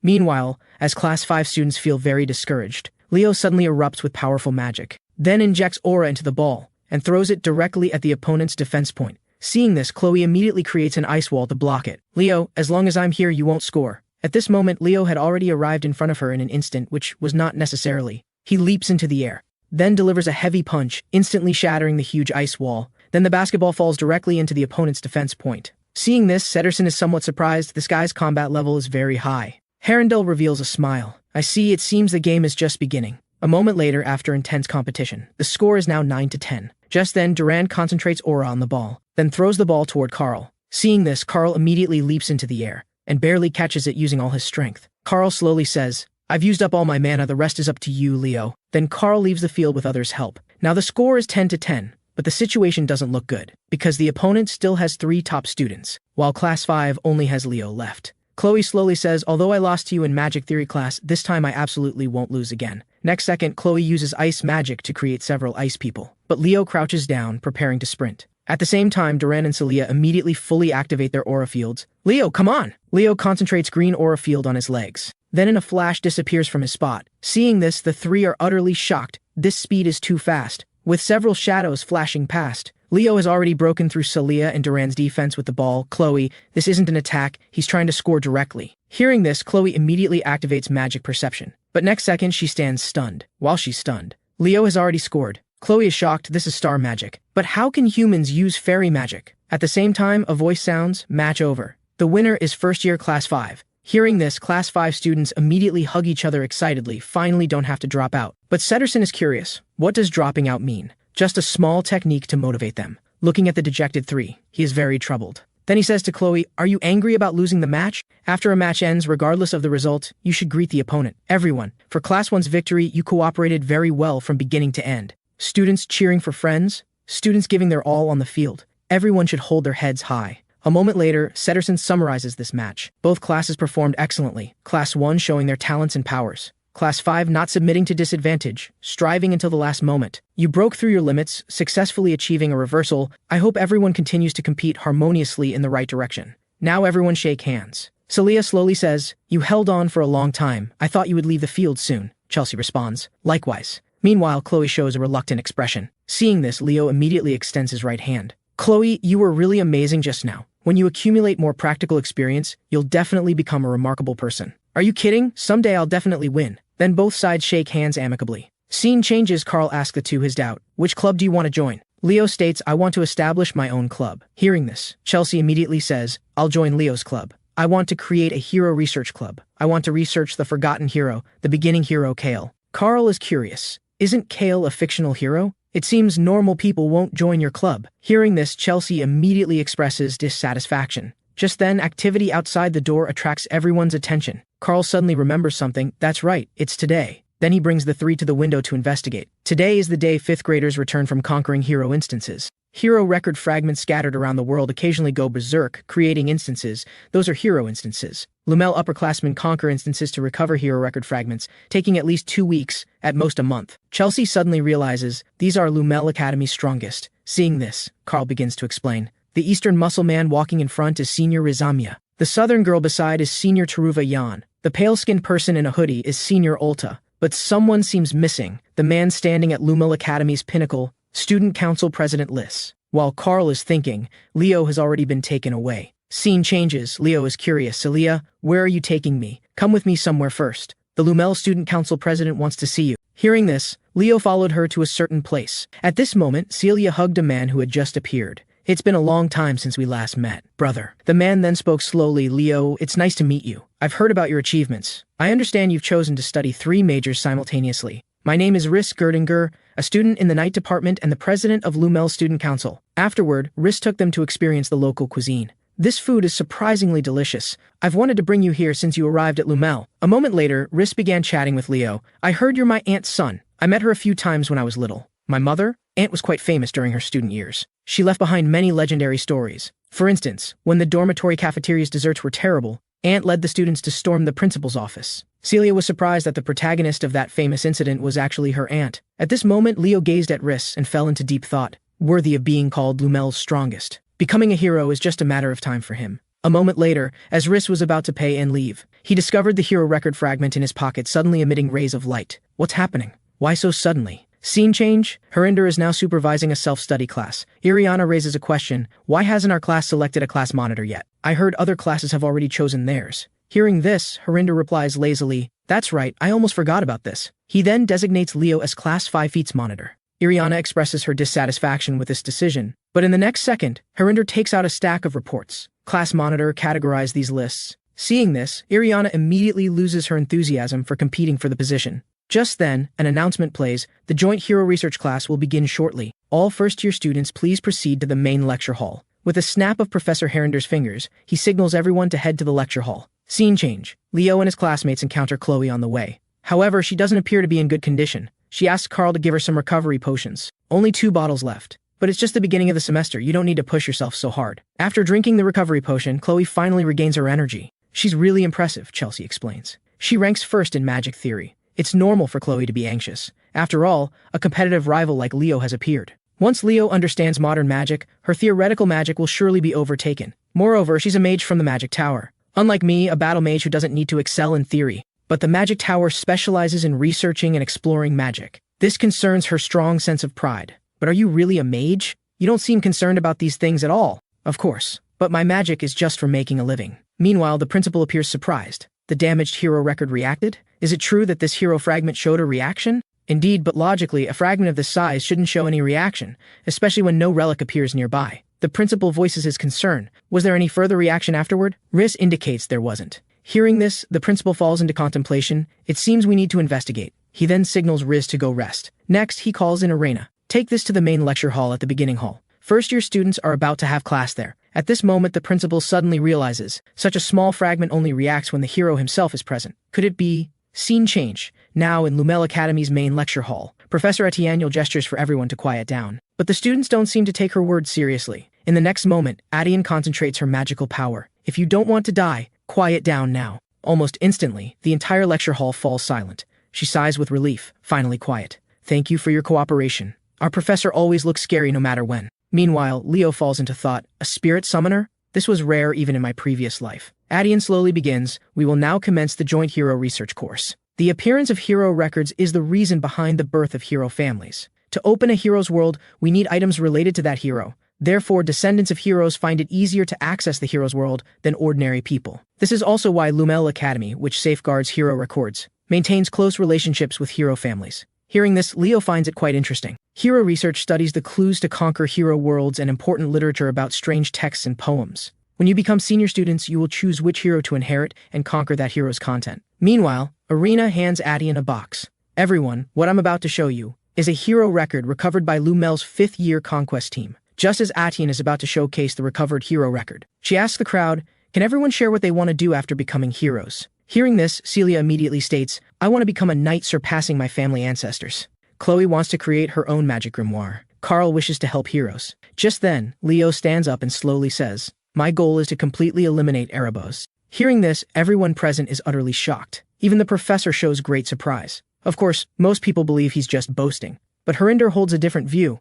That kid doesn't seem like someone who would boast. After Erebos was split into fragments and sealed thousands of years ago, it has resurrected several times during this period. Back then, even the resurrection of one fragment could bring tremendous disaster to the world. His dream is actually to completely eliminate Erebos. Meanwhile, Atienne slowly says, next, each class will guess which hero's fragment this is and formulate a battle plan to conquer the hero's world. As a precaution, each class's homeroom teacher will observe. Then she gestures to everyone. Would the class monitors please come forward as representatives? Shortly after, everyone stands on the stage. We've recovered 2 hero records in total, but we'll only use one for this class. The other is a very small fragment, which is what some hero record fragments look like. Meanwhile, Leo unconsciously reaches toward the small fragment. In the next second, a golden light shines, followed by several notification prompts opening hero record. Someone's world, chapter unknown. At this moment, Professor Sedison shows an extremely shocked expression. Has the fragment gone berserk? By the time everyone regained consciousness, they found themselves transported into the hero's world. Seeing this, Professor Harinder immediately orders, everyone stay alert, this is a hero's world. Sedison notices a castle nearby. The Age of Calamity, the last line of defense, the last city, the walls of Gardens Run. Just then, a voice sounds in Leo's mind. That's right, Kale. My unfulfilled wish is a tragic one. Next, a figure slowly appears before everyone, but we will save the world. Leo gazes at everything before him and falls into contemplation. Surprisingly, it's Rishanenes. In the next second, Rishinenas shows a smile, then disappears. Everyone is then transported back to the lecture hall. Seeing this, Harinder immediately signals everyone to leave quickly. But Leo gazes at the fragment in his hand and falls into thought. This is Kyle's fragment, a record about me. At this time, Harinder also observes Leo. Scene change, Leo informs everyone about seeing the Wisdom King Rishinenas. It's a pity I couldn't become the class monitor, as everyone starts to jest. Harinder coldly says, self-study or drop out, make your choice, then turns and leaves. Leo is currently pondering, why is only my record damaged? It can't even be identified whose world it is, as if someone deliberately destroyed my hero record. Hero records are items that can inherit a hero's power. Those who don't want new heroes to emerge. Must be Erebus. Anyway, let's start by investigating why the hero record was split into several pieces. Scene change, time jumps to 1 month later. Len slowly says, original magic is actually exclusive magic, which is the content of your midterm practical skills assessment. Original magic clearly demonstrates a mage's personality. Although casting spells has become mainstream and mages no longer pursue originality, original magic will become your trump card to protect yourself in future crises. Every spirit can learn star magic, but that's just a simplified version of original magic. Historically, only one person truly used star magic. That's the founder of star magic, the cosmic ancestor Luna. Hearing this, Chloe unconsciously looks toward Leo, as he previously used star magic. At this moment, Leo notices the book beside Chloe. Is that a magic grimoire? A moment later, after class ends, Leo finds Chloe. He intended to use the pretext of having a meal, to ask her about the magic grimoire. But Chloe refused him, and she also indicated, I must win against you in this practical skills assessment. I've already lost to Leo in technique, so I must win in original magic. It would be impolite if I refuse you, right? Then let's prepare well. A moment later, Leo arrives at the hero tower. Lumel must have a library considered taboo. Perhaps I can find information about my hero record there. Just then, a voice calls out to him. She is Toruvayan, a fifth-year student from the magic department. I often hear Professor Len mention you, but why would a first year come here? Leo immediately responds, I've come to see the student council president. Toruvayan slowly says, if you join the magic department, I'll let you pass. I'm already taking magic classes. Leo, I hope before this semester ends, you'll choose magic as your major. I've made myself clear. Leo merely smiles in response. A moment later, Leo presses the elevator button, but there's no response. Just then, a voice sounds. The elevator only works when infused with mana. Leo Prolov. Hello, I'm Lizamua, a fifth-year student from Lumel's night department. So you're the rumored all-around representative of the first year. Seeing this, Leo greets him, and Lizamua curiously asks, why have you come to the hero tower? Leo immediately states, I've come to see the student council president. Interesting. A freshman who isn't afraid of me and dares to come to the student council president's office alone. How courageous. I think you should consider joining the night department, don't you agree? Leo feels quite speechless. Scene change, Leo arrives at the student council president's office. The president curiously asks, Leo, how did you get here? He gets straight to the point, I want to enter the competition library. Hearing this, the president immediately tenses. Leo, I know you never joke around. But ordinary students can enter the competition library only in 2 ways. First, by clearing a hero dungeon. Those who clear must personally place the recovered pages into the hero record. As for the second method, I'll tell you after you join the student council. Scene change, time quickly arrives at the night department's practical exam day. Carl plans to sell popcorn for the occasion. Iriana immediately comments, this is just like Carl. Even if he hadn't gotten into Lumel, he would definitely do well. On the other side, Leo notices that Chloe hasn't arrived. Then Professor Ain slowly announces, next is the first practice duel. Hall Snipe from Class 1 versus Leo Prolov from Class 5. Meanwhile, Carl notices Professor Sedison standing nearby, so he recommends a popcorn and drink combo to him. The professor immediately refuses, do you think I would buy such things? In the next second, Carl looked over. Then Celia begins to act cute toward Professor Sedison. Professor, please buy us some popcorn. After being surrounded by everyone, the professor finally agrees to give everyone a popcorn combo. A moment later, the two stand on the competition field. How lucky, I didn't expect to be the first one up. Hall says disdainfully, it seems you don't take me seriously. The condition for passing Lumel's test is to win 5 duels. Meanwhile, onlookers begin to discuss, how is the grade representative's combat ability? Leo specializes in 3 subjects. There's definitely a gap compared to those who only take 1 major. Hall ranks 3rd in Class 1 after Celia and Duran. Leo, you're nothing but an arrogant upstart. The professor signals to the two, the one who knocks down the opponent wins. Treat this as a real battle. Just then, Leo senses something unusual. An ominous aura emanates from a dormitory not far away. On the other side, Chloe is currently researching magic in her dormitory. She's written several magic formulas, but isn't satisfied with any of them. No good, I can't create an exclusive magic with my ability alone. In this practical skills test, I absolutely cannot lose to him. At this time, the strong desire to win drove her to look to the side. As long as I have this, I will definitely win. In the next second, she falls under the influence of the magic grimoire. Meanwhile, Leo contemplates this aura. Hall swings his spear at him. Leo immediately sidesteps to dodge, but in the next second, the aura on the spear transforms into a giant snake, heading straight for Leo. Without hesitation, Leo immediately reaches out and grabs the spear. Seeing this, Hall is shocked. Damn, how can he be so strong? As Leo forcefully pulls. In the next second, Hall is pulled in front of Leo. Then Leo throws a heavy punch, knocking him dozens of meters away. Are you saying I was careless? Meanwhile, Hall concentrates his magic power, using a poison mist technique. Don't be too pleased, the game has just begun. He believes Leo isn't skilled at using aura fields, so no matter how strong he is, he can't solve this fundamental weakness. Leo slowly says, Poison mist? How special. In the next second, a fire aura instantly surrounds him. Without Celia's level of fire, it's impossible to dispel my poison mist, and now, Leo has already instantly appeared in front of him. It seems you don't consider me a worthy opponent. Seeing this, everyone present is utterly shocked. Duran frowns. Even Celia finds it hard to believe. Leo, when did your fire become so strong? Hall is equally shocked. You must be joking. This is an aura field on par with Celia's. Does someone taking all major courses really possess such strength? But he quickly calms down. This was originally prepared to defeat Celia. I didn't expect to use it on you. In the next second, he suddenly uses a poison snake prison technique. Then the poison snakes instantly bind Leo tightly. How about that? Celia, this is the technique I prepared to counter your aura field. Celia points toward the front. The poison snake prison is continuously being burned by Leo's flames. Shortly after, Leo breaks free from the restraints. Seeing this, Hall is very shocked, just as he prepares to launch another attack at Leo. In the next second, Leo instantly delivers a sword-drawing slash, knocking the weapon from his hand. Leo slowly says, You shouldn't relax your guard before my flames extinguish. Then the professor announces the duel result, winner, Leo Prolov. Hearing this, Chelsea is excited, as expected of Leo. Meanwhile, Hall falls into thought. I didn't expect his combat level to be so high. No wonder he's always with Celia. Just then, Celia's voice sounds. Well done, Hall. Hearing this, his face immediately blushes. Is that so? It's not a big deal. The professor's voice sounds again. Next, Iriana from Class 5 versus Chian from Class 10. Hearing this, Iriana is extremely shocked. Why this guy of all people? Then they greet each other. Please take care of me in the upcoming match. In the next second,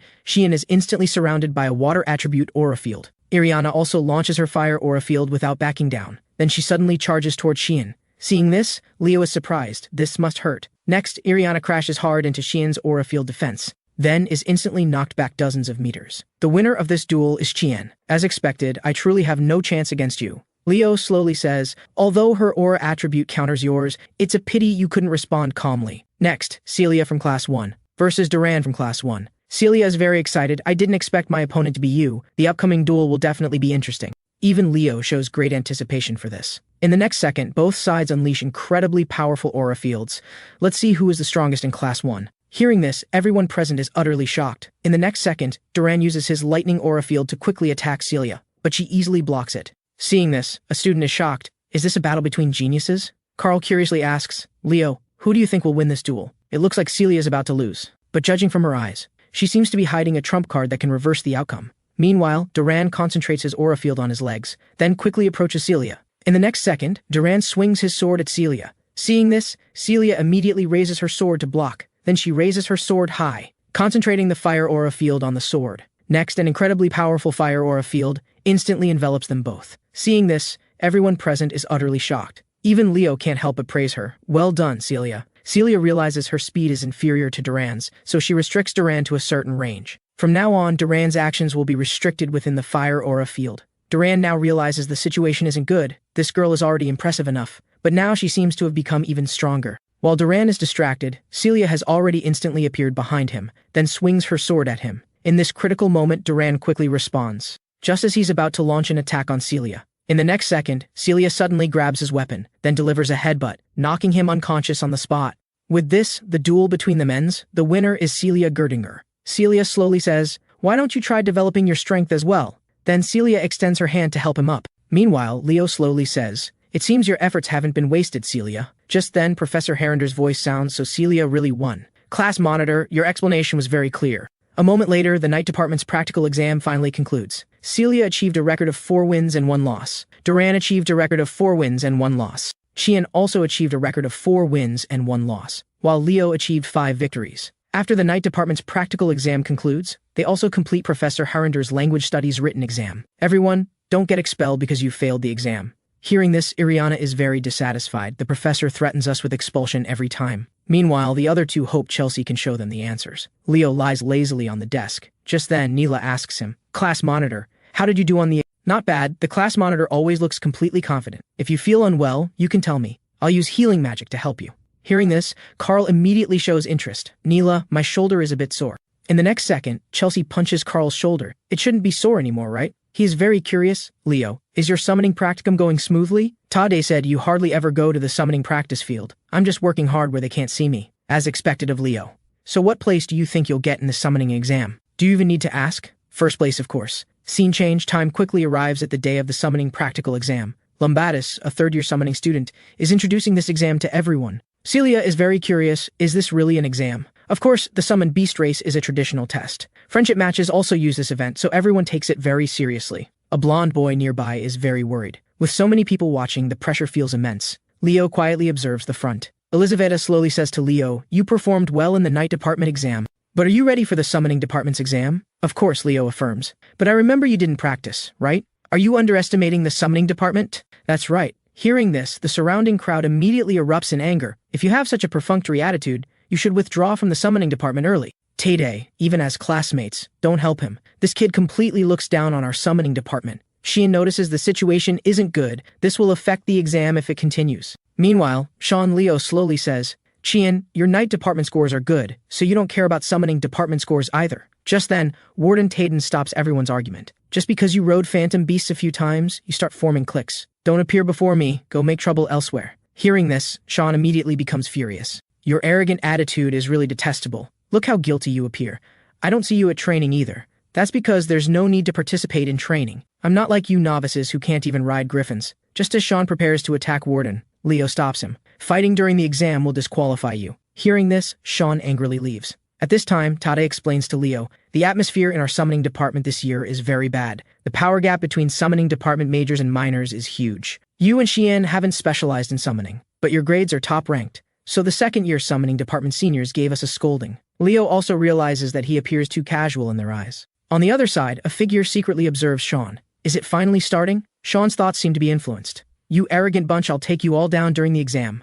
A moment later, Lumba begins to introduce the competition rules. During the exam, first-year summoning students can only use summoning techniques. Even with two professions, you cannot use chi or magic. After the competition begins, please control the griffin in front of you, pass through the Phantom Beast Island, reach the Silent Lake, then return. So in the first semesters, the protagonist of the midterm exam summoning practical skills test. Who could it be? Yura Professor slowly says, "Those too nervous to perform well, all stay after the exam is over." As Professor Yura announces the start of the competition. In the next second, everyone rushes toward Leo and Wardon, then uses chi to launch attacks at the two. But they easily block these attacks. Tade signals Leo to quickly catch up, but he indicates not to worry about him. "Hurry and go. This is an exam after all." Hearing this, Tade can only ride the griffin to begin the competition. Leo is very frustrated. "I know everyone hates me, but I didn't expect them all to come obstruct me." Wardon snaps his fingers, instantly dispelling the spirit technique. Then he slowly says to Leo, "You look troubled. Need help?" Leo immediately refuses. "I can handle it." Before his words end, Warden quickly departs on his griffin, leaving Leo still trapped by the spirit technique. This is terrible. Will Leo find a way to solve this? Seeing this situation, Professor Eula grew concerned, surprised at how poor the first-year relationships were, with those fellows joining forces to use elf magic. And since Leo could only summon phantom beasts and couldn't use elf magic, it seemed he had no hope for this exam.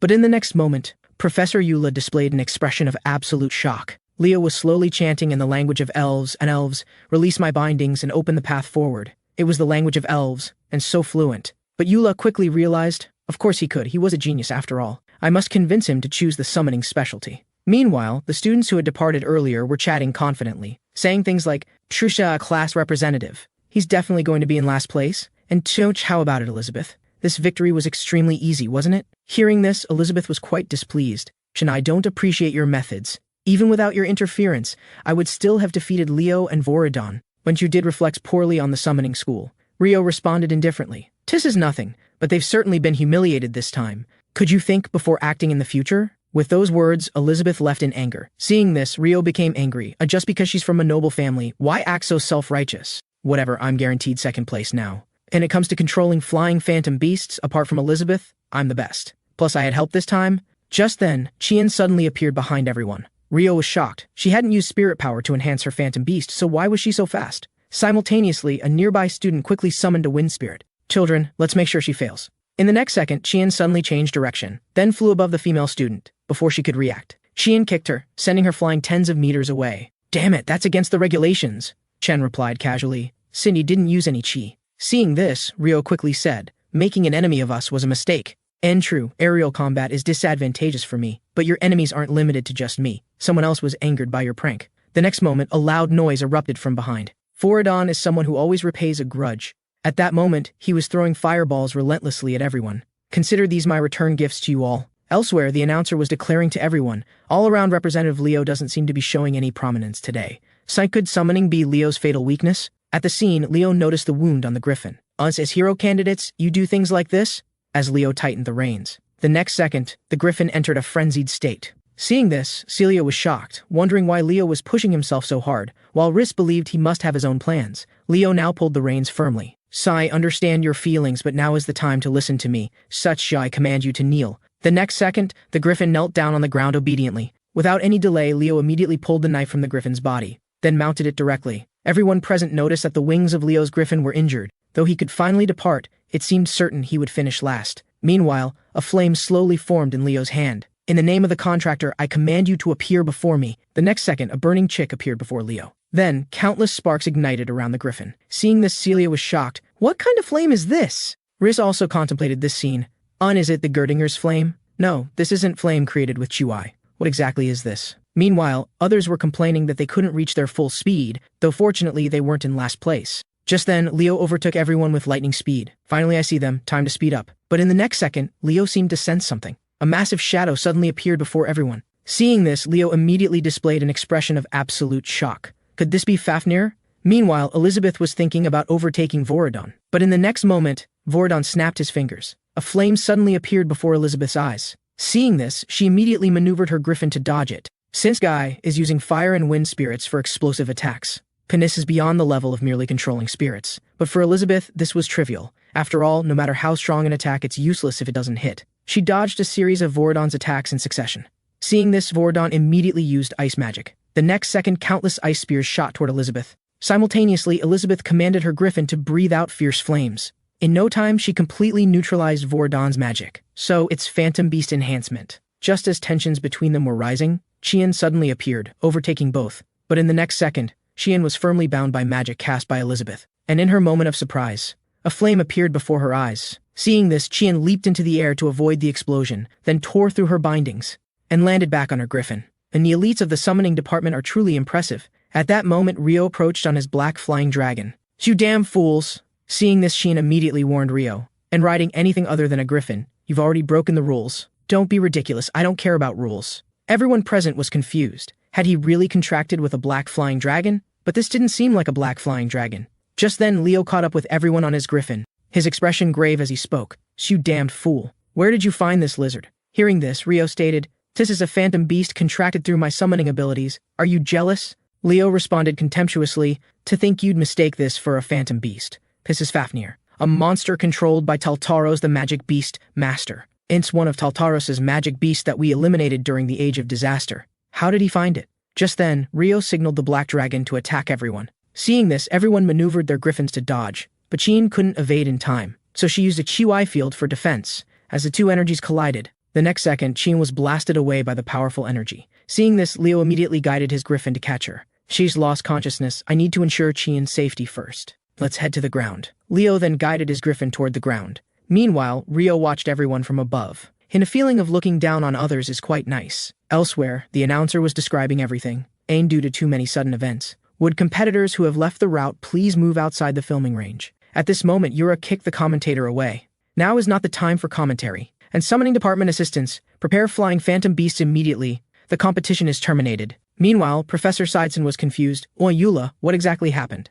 Shane Rio's summon is not a phantom beast, but a high-level magic beast. Hearing this, both professors were utterly shocked, and after being influenced by the high-level magic beast, his mind probably won't last long. Professor Harlan raised a question. Is it really student Rio controlling that high-level magic beast alone? I mean, could someone else be controlling it? Yula, Take assistance to pursue and capture Rio, stop him and kill the magic beast, and the remaining professors. As a precaution, please spread out to protect the students. And Sideson, you'll come with me this time. Elsewhere, Leo safely placed Qian on the ground.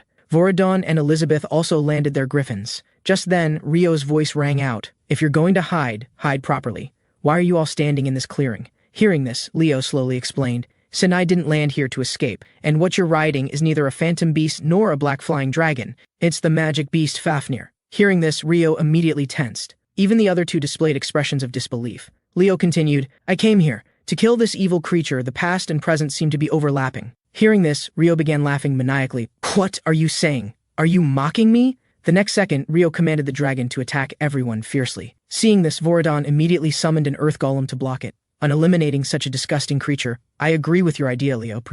Meanwhile, Rio displayed a surprised expression on an animated golem. Seeing this, Elizabeth also stood beside Leo. Let me help you too. First get that guy off the magic beast. May more than that, the golem is about to break. Everyone prepare. The next second, under the powerful flames, the golem shattered. Where will you little mice hide now? Just then, Elizabeth swung her whip toward Rio, and while Rio was distracted, Voradon snapped his fingers. The next second, numerous fireballs appeared around the dragon, then exploded. Leo, now! Simultaneously, Leo had already flashed to Rio's side, then delivered a powerful kick, sending him flying tens of meters away. But just then, a voice rang out. And trying to force this boy off the magic beast was a good plan, but you've lost your chance. The next second, Rio guided the dragon into the sky. Scared, hero candidate? Leo spoke. Magic Beast Master Taltaros, where is your true form? It must not be far from here. Interesting, you've seen through my identity? To remain so calm in this situation.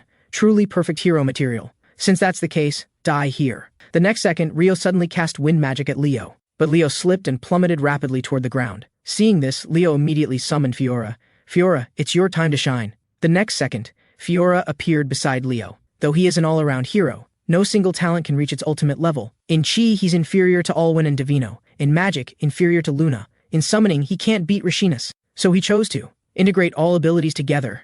Chi and magic power and spirit power and Chi. In no time, Fiora grew into a massive phoenix. To the phoenix's Chi counters magic beasts. It seems this creature is reacting to this energy. The magic beast master spoke. Hey, one who contracted with a phoenix, who exactly are you? If you tell me where you got this Fafnir, I'll tell you. And know about the age of disaster's magic beasts, I absolutely cannot let you live. The next second, the magic beast began gathering magical power. Seeing this, Leo signaled Fiora to prepare. Kurtinger's secret sword technique, Phoenix Breath, secret skill, Solar Red Flame. As the magic beast breathed out dragon breath, Leo also released an incredibly powerful flame. However, the enemy's strength was too great, and soon Leo felt his strength failing, just as Rio was about to press his advantage. The next second, Rio suddenly felt a mind-splitting headache. Seems his true form has been attacked. His spirit power has weakened. Now's the time. Without hesitation, Leo immediately used full power to attack Rio, with an incredibly powerful flame striking the magic beast. The next second, the magic beast exploded.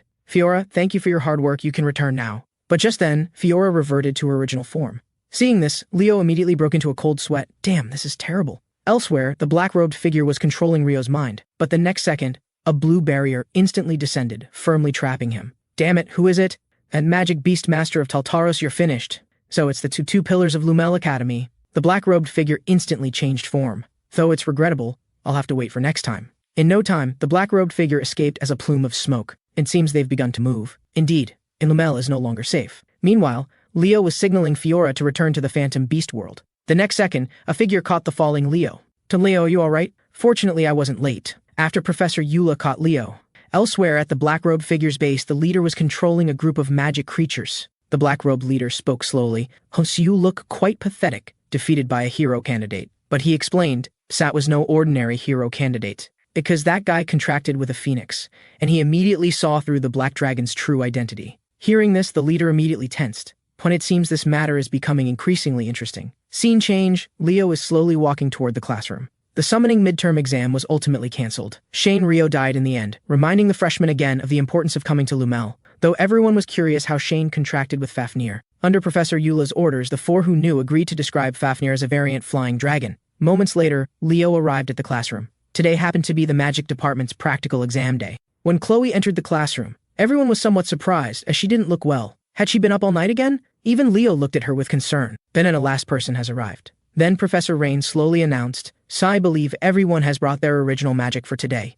If only I could see those spells, it would be a shame. So let me introduce 3 guests. These 3 graduated from Lumel's magic department 3 years ago. They're your seniors. Pleather Dupidney, Edmund's Lore, and Shenhus. They'll be today's scoring teachers. Carl was excited. Why do I feel like they'll give us high scores? Meanwhile, the first to take the exam was Ileana. Hello, seniors. My main attribute is light, but by adding light attribute magic power to fire attribute magic formula, I can release powerful heat ray magic. But the teachers didn't seem impressed. This is similar to the existing laser system magic. The teachers ultimately gave a C grade. Hearing this, everyone was shocked. Even this isn't good enough? They're too strict, and I want to drop out. Subsequently, students who took the exam received C grades, while Carl received a B+, Chelsea received an A. Both were very happy about this. Although quite good, there are still some shortcomings. Professor Rain said this class of students was strong, but so far we haven't found anyone exceptional. Edmund slowly said, "Let me see the remaining students." Denise 3 students are the real protagonists. Next, Abadir Lavalin. The surrounding female students began blushing. As expected, Abadir is the most handsome. Then he quickly wrote his formula on the blackboard. And the exclusive magic I want to present is called Tempest. When completed, this magic should be top tier. Flashback to when Abadir was researching magic. At the moment, he's in a defense spell, as he slowly gathered magic power. The next second, he floated in the air riding the wind. Then a roar was heard. A powerful tornado appeared above his head. Just then, a small deer suddenly appeared around the magic. Soon, it was caught in the tornado. To prevent it from being harmed, Abadir stopped the magic. And this magic actually maximizes power. Though it looks simple, it's a difficult formula system's exclusive magic. Abadir ultimately received an A+ grade. Professor Rain announced the next student for the exam. Silo Prolov. Then Leo's voice rang out, and the exclusive magic I want to present is the non-attribute magic formula system. Leo continued speaking slowly. Existing magic formulas all have attribute displaying formulas, as this is the most basic condition for activating magic. At this point, Leo suddenly smiled. My exclusive magic is a magic formula system where all formulas are interchangeable. Hearing this, everyone present was utterly shocked. So you mean you want to establish a new magic formula system? Of course, Leo affirmed. But Edmonds thought this was pure fantasy. Leo, we didn't come here to listen to your nonsense. But clearly, Professor Rain was very eager about Leo's formula. Seeing this, the evaluators reluctantly continued watching. Leo quickly wrote the formula on the blackboard. Lirda was dissatisfied. Historically, only one person has had their own formula system. Punt, you're referring to the Nebula founder Luna, right? Are you suggesting you're on the same level as that great person? Do you think you can rival the Nebula founder? Leo immediately responded. How could I? How could I compare to Luna? Luna is a great magician, but establishing a formula system doesn't require Luna's genius. In no time, Leo wrote out the complete formula system. Everyone present was stunned. This guy wasn't talking nonsense after all. From this formula structure, no matter what magic, it won't be penalized and can be used freely. Meanwhile, Carl slowly said, I don't understand this formula. I've given up. But Chloe looked at the blackboard, deep in thought. Edmonds raised a question. Leo, what's the reason you created this magic system? To freely use all magic in the world. Your idea is crazy. Finally understand why the higher-ups speak so highly of this class of students. So what's this exclusive magic called? Leo smiled. Let's call it Bayfer. Hearing this, evaluator Shenhus displayed an expression of absolute shock. If it's Bayfer, it's the magic system created by Carl, the only one in history called a fictional hero. Perhaps Leo has proven Carl's existence. Meanwhile, Professor Rain received the evaluator's scoring. Sleo Prolov has received an A+ grade, and a formula I couldn't complete when I was Carl. This time, I'll definitely complete it. Meanwhile, it was finally Chloe's turn to demonstrate. Leo was concerned. Chloe, are you really all right? Moments later, Chloe stood on stage. The evaluators were eager. Sen, we heard you're the most outstanding student in magic system practical operation. Are you ready? Of course, the exclusive magic I've prepared is Panfire System Magic. Hearing this, everyone was shocked. Isn't Chloe most proficient in weapon system magic? Why make exclusive magic opposite to her attribute? Looking at the weak flame in Chloe's hand, the evaluators appeared resigned. Cis magic is too ordinary. If this is the case, there's no need to watch. Just then, Chloe slowly said, Now, let me show you this magic's true power. As Chloe directed water toward the flame, everyone froze. The flame didn't extinguish. Did you use eternal quality in your magic? Correct. As long as I wish, this flame will never extinguish. The magic is composed through formulas. No matter which magic, once magic power supply is cut off, it will disappear. But Chloe's magic formula doesn't work this way. How did she achieve this? My exclusive magic is called the Never Extinguishing Flame.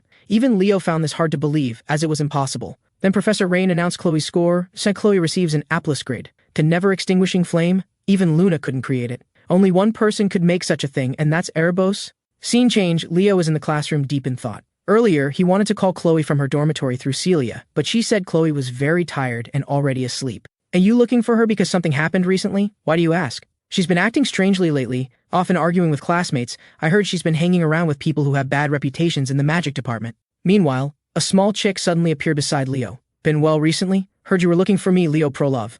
The next second, Polina appeared before Leo. At the moment she was curious. Leo, did you call me out through Fiora for something? And I want to know your reason for staying at Lumel. Dense Phantom Beast Phoenix and Magic Beasts are opposing creatures. Leo guessed Polina must have a special reason for staying. She slowly said, 5 years ago, Lumel was attacked. 2 students and 3 teachers died, but the culprit was never caught. In the end, Callie and Bedford commissioned me to investigate Lumel internally. Since then, I've been searching for the culprit. Did you know a Magic Beast Master appeared during this summoning department exam? Of course, I heard a student died too. Do you think the mastermind could be Taltaros? Polina couldn't be certain. Alright, now I'm just suspicious, I can't tell you more, Leo said firmly. Why then please take this message to Principal Callian. Taltaros has extended its claws not only to Rio, scene change. The day of the Hero Studies and Combat Studies joint exam. Professor Harlan slowly announced to everyone, since everyone's here, let the class representative explain the exam rules. Then Leo announced the exam rules to everyone. Senior Hero Studies and Combat Studies joint exam involves forming small groups to explore the hero world. This time we'll be exploring the Katie Modes incident. Hearing this, everyone was shocked. As everyone began discussing, Professor Harlan signaled everyone to quiet down. Class representative, please continue. About 30 years ago, Lumel's first-year students entered Central Modes, but were attacked by Taltaros. Cine Academy sent the second-year Magic Eye magician Professor Albie to rescue them, preventing a total annihilation. And the exploration goal is to rescue the injured and kill the magic beasts, as well as assist the then second-year Professor Albie. Professor Harlan added, since exam isn't just a midterm test, it's to make everyone vigilant. Listen carefully. Those who don't pass this exam will drop out immediately. Hearing this, everyone fell silent. But I believe in you, and you've all grown admirably. Meanwhile, Professor Artian announced the group assignments. After the drawing, Nero was assigned to the 4th group, while Leo was assigned to the 11th group. So last group? Then Professor Albie said, 1. The first group please stand in the summoning circle. Chelsea was extremely relaxed, since I didn't expect to be grouped with the Sword Princess. I can relax now. And let's show the power of the Lauren Empire. As Albie slowly gathered magic power. The next second, a golden light flashed, immediately transporting the two into Albie's world, chapter Shadow Mode's world. Then everyone watched the huge projection. They could see the two moved much faster after entering, as expected of noble families. Professor Sideson was very relaxed. With Celia there, they'll definitely get good scores. But Harlan thought, and I actually think Chelsea is performing better. The air fell silent, and then a voice rang out. Sight didn't expect the first group to complete the task so quickly, truly the first-year stars. The speaker was Principal Callian, and I came to see how the first years are developing. Callian said to Albie, and Professor Albie, I'm truly sorry. Every year we publicize that unpleasant memory of yours. It's nothing. I've long resolved not to forget this incident. As a participant, I'm grateful to you. Meanwhile, news came that the first group had successfully completed the exploration, and as expected of the Gerdinger and Lavalin family members. Though they normally can't stand each other, they're from the same empire after all. Then news arrived that the third group had successfully completed the exploration, and the strongest person in the team leads. While others provide support, winning through strategy, that's excellent. Callian smiled with satisfaction. During this conversation, the 4th group successfully completed the exploration. Anira Carvin's healing abilities are indeed excellent. And Xianxia's talent. And just as I thought, these aren't ordinary students. Meanwhile, news arrived that the 7th group had successfully completed the exploration. Though there are many outstanding students, the most noteworthy is the 11th group, placed Leo Prolov. Seeing this young man's conduct, for some reason reminds me of the past. Are you ready? Of course, both affirmed. As Albie summoned his magic book, the next second, Albie's world slowly opened. But just then, a black aura appeared in the magic circle. Seeing this, Leo was shocked. Wait, something's not right. Then a flame instantly enveloped the two. In no time, they disappeared. The others were confused. What's happening? Why haven't we entered the world? And where did Leo and Chloe go? Meanwhile, Sideson stood up abruptly. What's going on? Even the principal was concerned. Professor Albie, what happened? Principal, please terminate the exam immediately. Albie held his book, trembling. Could this be? Yes. They've entered a hero instance.